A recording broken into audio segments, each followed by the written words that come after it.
When I took the most I ever had, I was awake for a whole week. I gave myself an injection, and as soon as I pulled the syringe, my body was already thrilled. Sorry. Nein, alles gut. Gar kein Stress. Wir machen mal eine kurze Pause, oder? Das ist vielleicht besser. Dann kannst du kurz was trinken. Und wenn es dir zu viel wird, Yeah, everything's fine. sag auf jeden Fall Bescheid. Everything's all right. Das ist wirklich...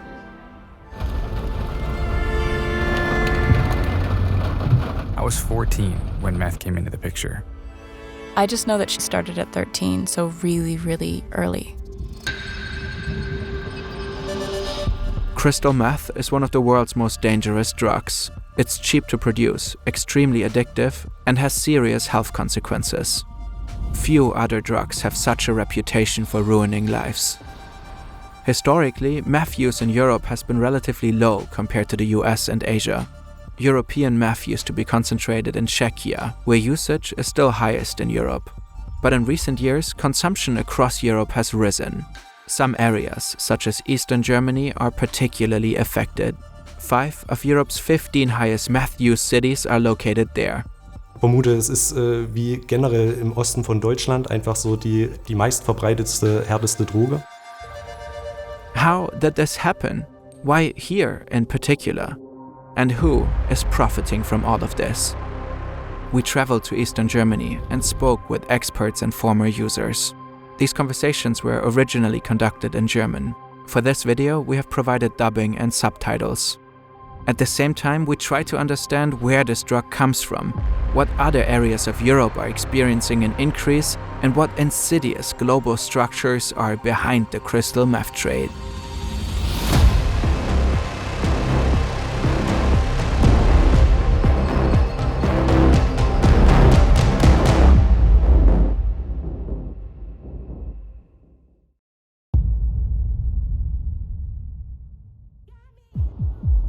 It's a cold New Year's Eve in a town in Saxony. Dominic comes from a stable family. At this point, he's 14 years old. He's out celebrating with friends. They decide to buy weed from an acquaintance for 80 euros, but the dealer doesn't have any left. Instead, he offers them a choice. They can keep their 80 euros or use it to try something else. Crystal meth. We tried the crystal without thinking about it. I thought it was funny and just took it for fun. It won't be the last time. We did it again the next weekend, and then regularly every other weekend, and then daily. We started out snorting it, but it really burns your nose. And at first that was still manageable, but after a while it got so painful that we had to find other ways to get our fix. So we smoked it, we drank it, parachuted it. Parachuting a drug involves wrapping it in thin paper and swallowing it. Over time, the drug's effects get weaker and weaker. Dominic is developing a tolerance. After a while, the effect wasn't the same. My body was too used to it. The only thing left was injecting it to get the most out of the drug. It's almost the way to get the most bang for your buck. Intravenous use involves dissolving the meth in water and injecting it with a needle straight into the veins. At this point, Dominic is 15 years old. I gave myself an injection, and as soon as I pulled up the syringe, my body was already thrilled. As soon as I felt it course through my veins, my mind went. You know, you jump up, you're wide awake, you're immediately on the go, you're outgoing, you're chatty. This feeling was just, you just feel great and active and like you could move mountains. Dominic tells us this first injection was the best high of his life. Thanks to the drug, I didn't feel alone. And with these people, I never felt excluded. I was never alone.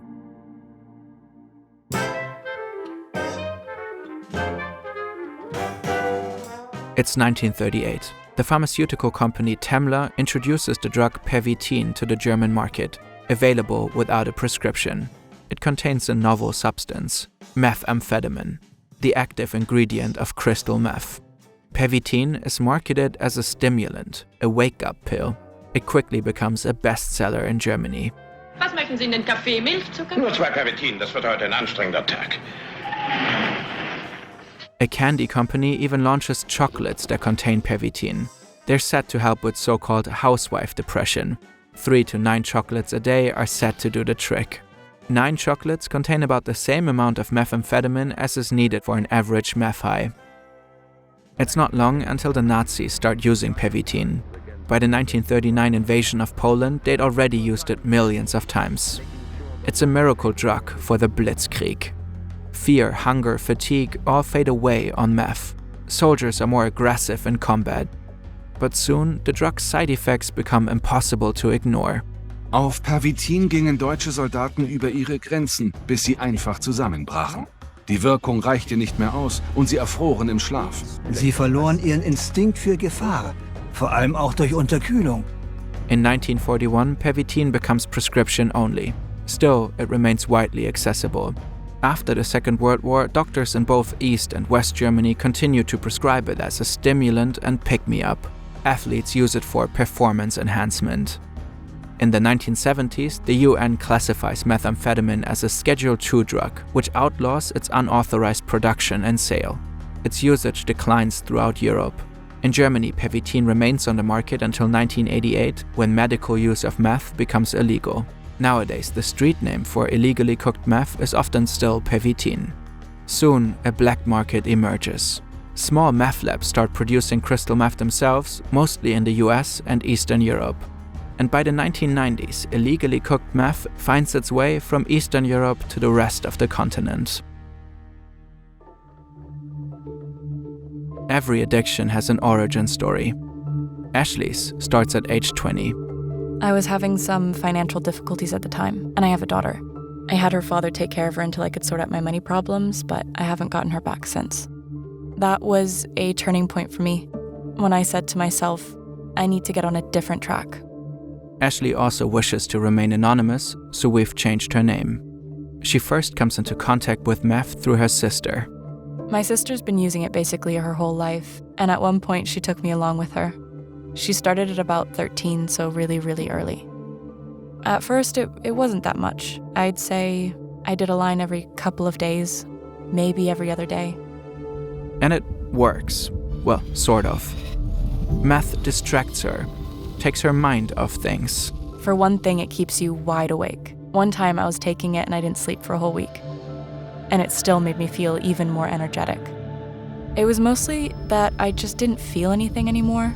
I didn't care about anything. And after a point, it was really often. I was definitely using at least 1 gram a day. By then, I honestly didn't care anymore. Meth begins to take up more and more space in Dominic's life. Everyone only cared about the drug. That's how it went. You're focused, you're inventive. It's insane. Staying up night after night, doing this and that, and it just keeps going on and on and on. I spent everything I had on it, poured all my money into using, sometimes several hundred euros in a day. In my case, I had a good relationship with my dealer. I only paid 25 euros a gram, which just made me use even more. As Dominic's meth use increases, he needs new ways to get his fix. At first, I just bought it from a dealer or somebody went to get it for me. By the time I was 16, that didn't work anymore. I was using way more than I could afford. Started driving to the Czech Republic to pick up there. The exact production cost of 1 gram of meth is hard to pin down. But in Czechia, the hub of Europe's meth production, you can get it for as little as 10 to 20 euros. Czech authorities report that around 6.5 tons of crystal meth are produced in the country each year. In 2022 alone, police shut down more than 200 illegal meth labs. The country does not only lead in production, it also has some of the highest consumption rates in Europe. Producing meth requires both the right equipment and expertise in chemistry. In Czechia, a country with a strong pharmaceutical industry, you can easily find both. Every meth cook also needs ephedrine, the base ingredient used to make methamphetamine. In Czechia, ephedrine is tightly regulated because of the meth trade. But just across the border in Poland, ephedrine-based medications such as cold medicine can be bought in bulk over the counter. That's where many Czech meth cooks source their supply. Meth cooked in Czechia easily makes its way into Germany. Smuggling it across the border is a lucrative business, whether through big dealers or in countless small shipments. Hier in Sachsen und in Ostbayern wird sehr viel über sogenannten Ameisenhandel importiert. Ameisenhandel heißt, dass sehr, sehr viele einzelne Personen in kleinen Mengen diese Droge über die Grenze bringen und die Polizei kaum eine Chance hat oder der Zoll, dem habhaft zu werden. There I was taken along by older guys. We called them old junkies who were basically just there to do the driving. And of course there's the check dealers. You just go to any pickup spot and they'll be there. But I also drove right into the country and picked it up directly from the lab. We swallowed it, packed it into little parachutes, and smuggled it over the border in our bodies. According to Czech police, in 2014, about 1/3 of Czech meth ended up in Germany. Recent analyses show that methamphetamine residues in the wastewater of East German cities are especially high. We asked Ashley and Dominic, how long does it take to get meth where they live? I'd say maybe half an hour. I wouldn't say longer than that. I'd say it doesn't even take 5 minutes. In Chemnitz, Zwickau, Dresden, Leipzig, the scene is well established there. You can just tell. You know exactly where to go. According to Saxon government officials, meth use in the state isn't increasing, but it's plateaued at a very high level. To understand how underground markets work, many moving parts have to come together. The bigger story emerges through collaboration among research institutions, governments, journalists, and above all, the voices of those directly affected. We're grateful to the brave individuals who have shared their stories with us and for the sponsors who make our investigations possible. This video is brought to you by AnyDesk, a powerful tool for seamless collaboration. AnyDesk gives you secure remote access to your devices from anywhere in the world. It makes file transfer, troubleshooting, or collaborative work super simple. What we love about AnyDesk is that it's powerful enough for high-level creative work. You can access your editing rig remotely and scrub video or audio in real time. Its proprietary codec keeps latency low and visuals sharp. And it works on basically any device, so you're never locked out of your setup. Plus, with 99.98% uptime, you can rely on stable connections whenever you need them. Try AnyDesk for free at anydesk.com/fern.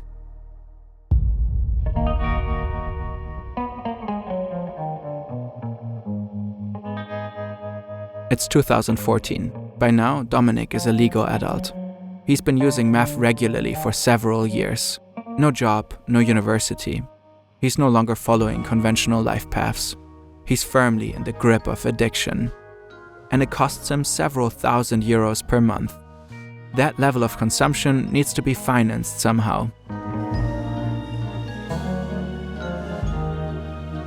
In my circle, for sure. Through petty crime, individual offenses, group efforts, I got myself into a lot of trouble with the law. The more meth he uses, the more crimes he commits. I started out shoplifting, and let's just say I ended up in much bigger trouble. It just got worse and worse. So bad, he wound up in prison.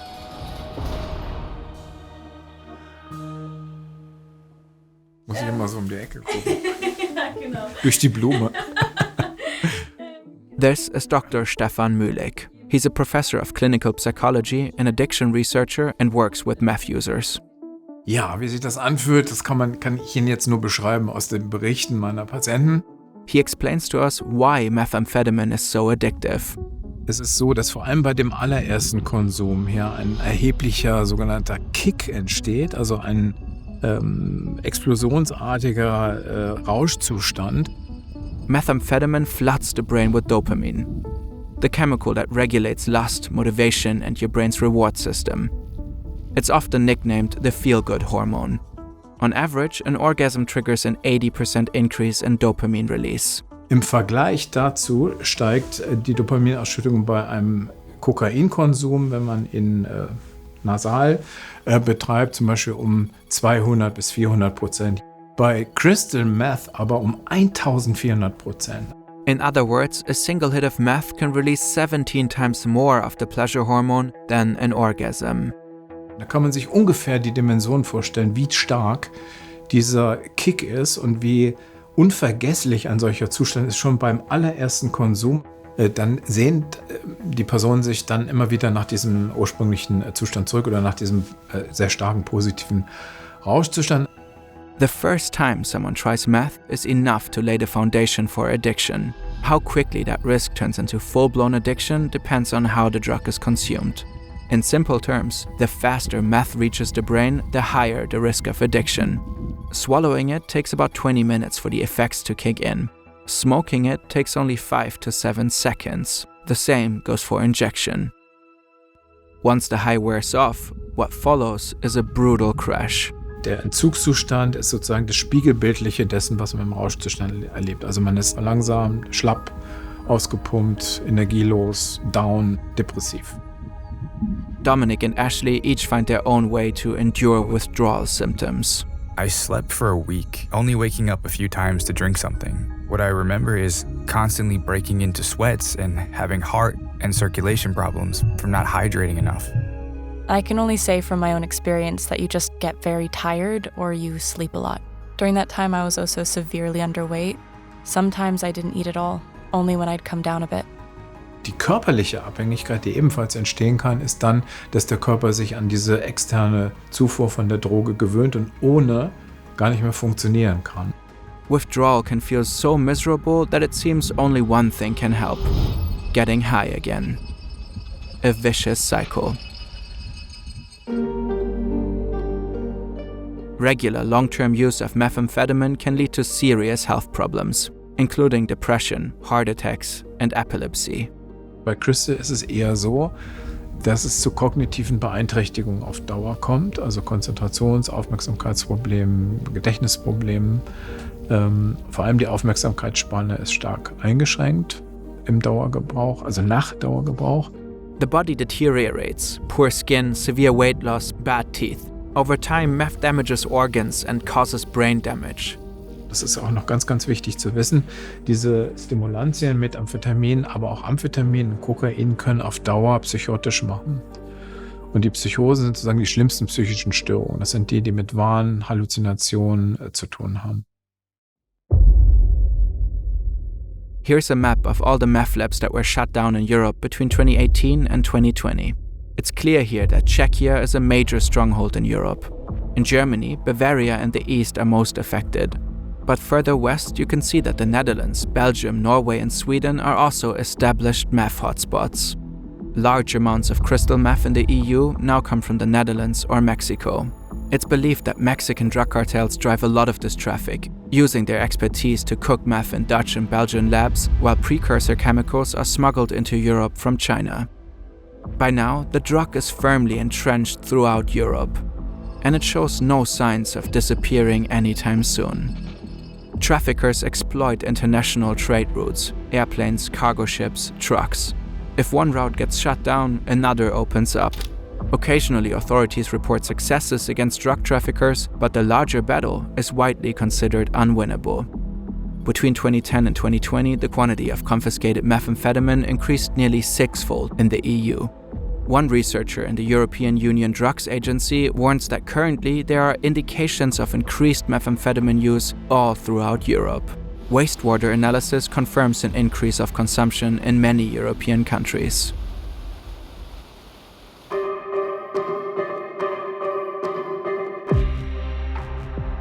Fast forward to 2023. Ashley's been using crystal meth for 2 years now.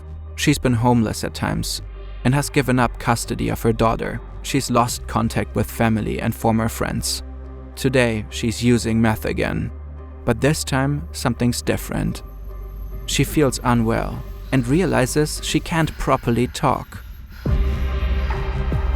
After using, I wasn't in control of myself. I struggled to speak.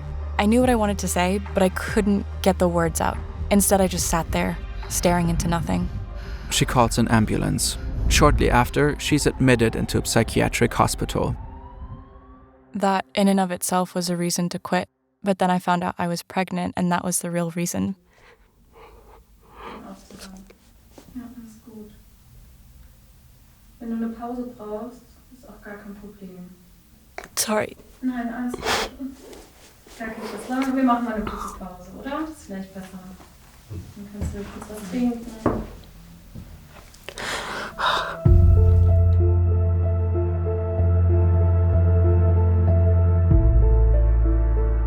People struggling with addiction have various ways to find support.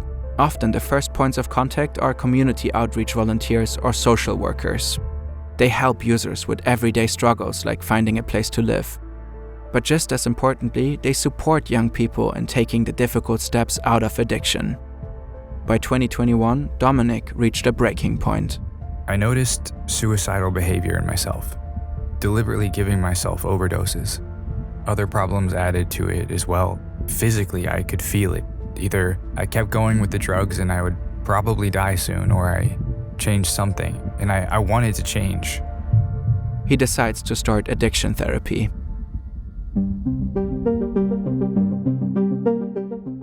Beating a crystal meth addiction usually means facing a long and difficult journey. Die Idee, ja, hör doch einfach auf, greift da schlicht zu kurz und wird dem Problem nicht gerecht. Die betroffenen Personen würden ja gerne aufhören. Manche würden ihren rechten Arm dafür hergeben, von der Droge loszukommen, aber sie schaffen das nicht, weil die Sucht eben eine ungeheure Macht über sie hat.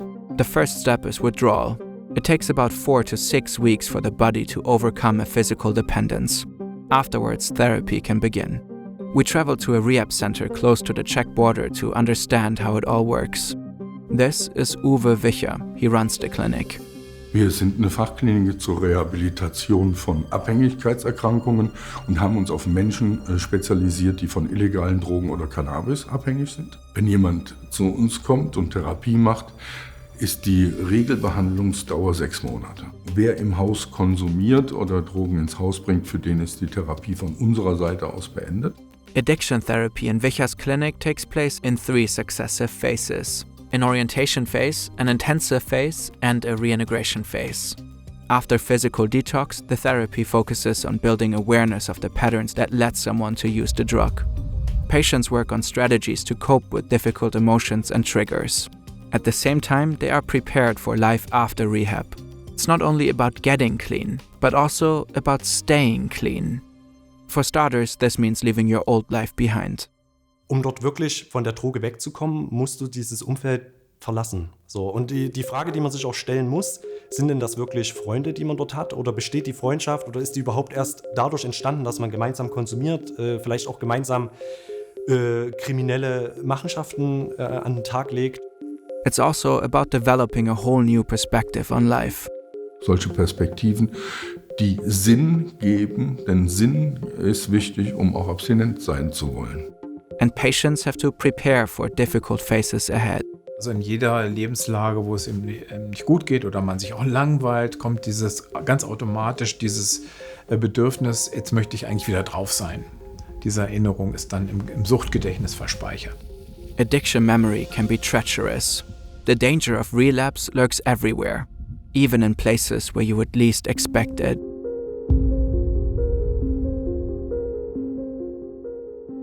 It's 2014. Dominic's been in prison for over a year and a half. You might think he's long gone through detox. Think again. In fact, there are both officers and inmates who smuggle it in, either through visits or through the officers themselves, depending on what the officer earns from it. In my prison, it was basically the norm. You could almost say that there were more drugs inside the prison than outside. In prisons across Europe, it's clear inmates are routinely getting high. Drugs are regularly found and seized by authorities and show up in urine tests. Supplying a closed-off prison population with drugs may present dealers with added logistical challenges, but the demand is high. Drugs sold in prisons sometimes fetch 4 times the profits than those sold on the outside. Beyond visitors and prison officers, Dominic also tells us about others you might not normally associate with crystal meth. Another common way to get drugs is through the prison's priest. He brings in a lot of substances. We were also not able to independently verify these claims. We reached out to Saxony's justice authorities but received no response. Dominic also tells us that even outside prison, some police officers will turn a blind eye to crystal meth. I never once got reported for meth possession. They never filed charges. When I'd be sitting with my dealers, sometimes cops would come in to pick up their own stuff. And we'd know about raids ahead of time. We'd get the heads up a day or so before a raid. So we had time to stash stuff away. We were also not able to independently verify these claims. prison guards, priests, even police officers. Dominic's accounts, if true, show just how deeply methamphetamine has penetrated all layers of society.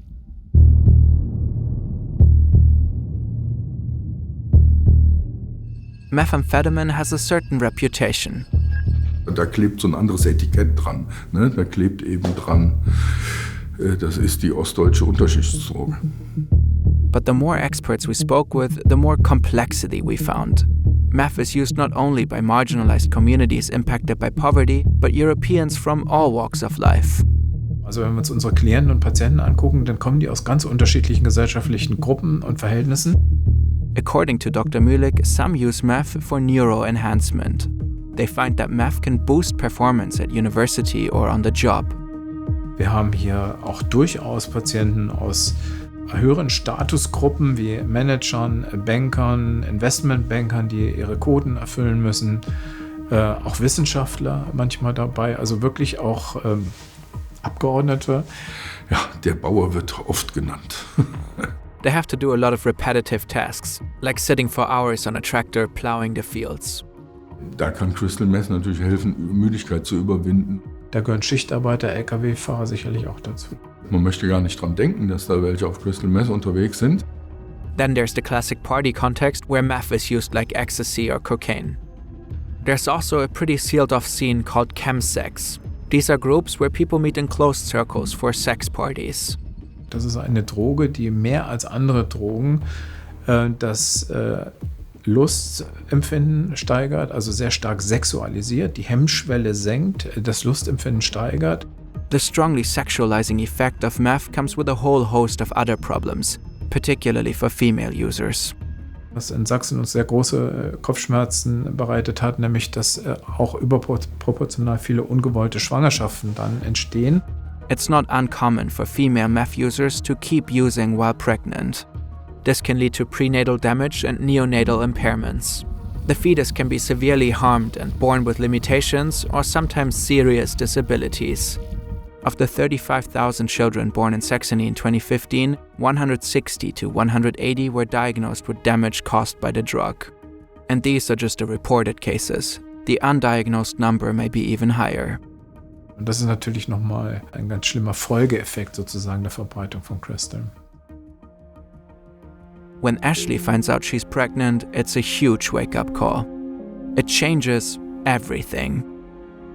For me, that was really the turning point. When I found out I was pregnant, I didn't want to keep going. I knew I would be harming my child, and that was the moment I said, it's now or never. Ja, voll gut. Also, ich bin auch richtig stolz. Yeah, I am. My boyfriend supported me. He said I could go to therapy, and I would have done it, but ultimately I overcame my addiction without. The pregnancy gave me so much strength. I could handle all of it and take care of my daughter. That was easy for me in the end. Ashley managed to quit meth without addiction therapy. She gave birth to a healthy baby, who she tells us is developing well.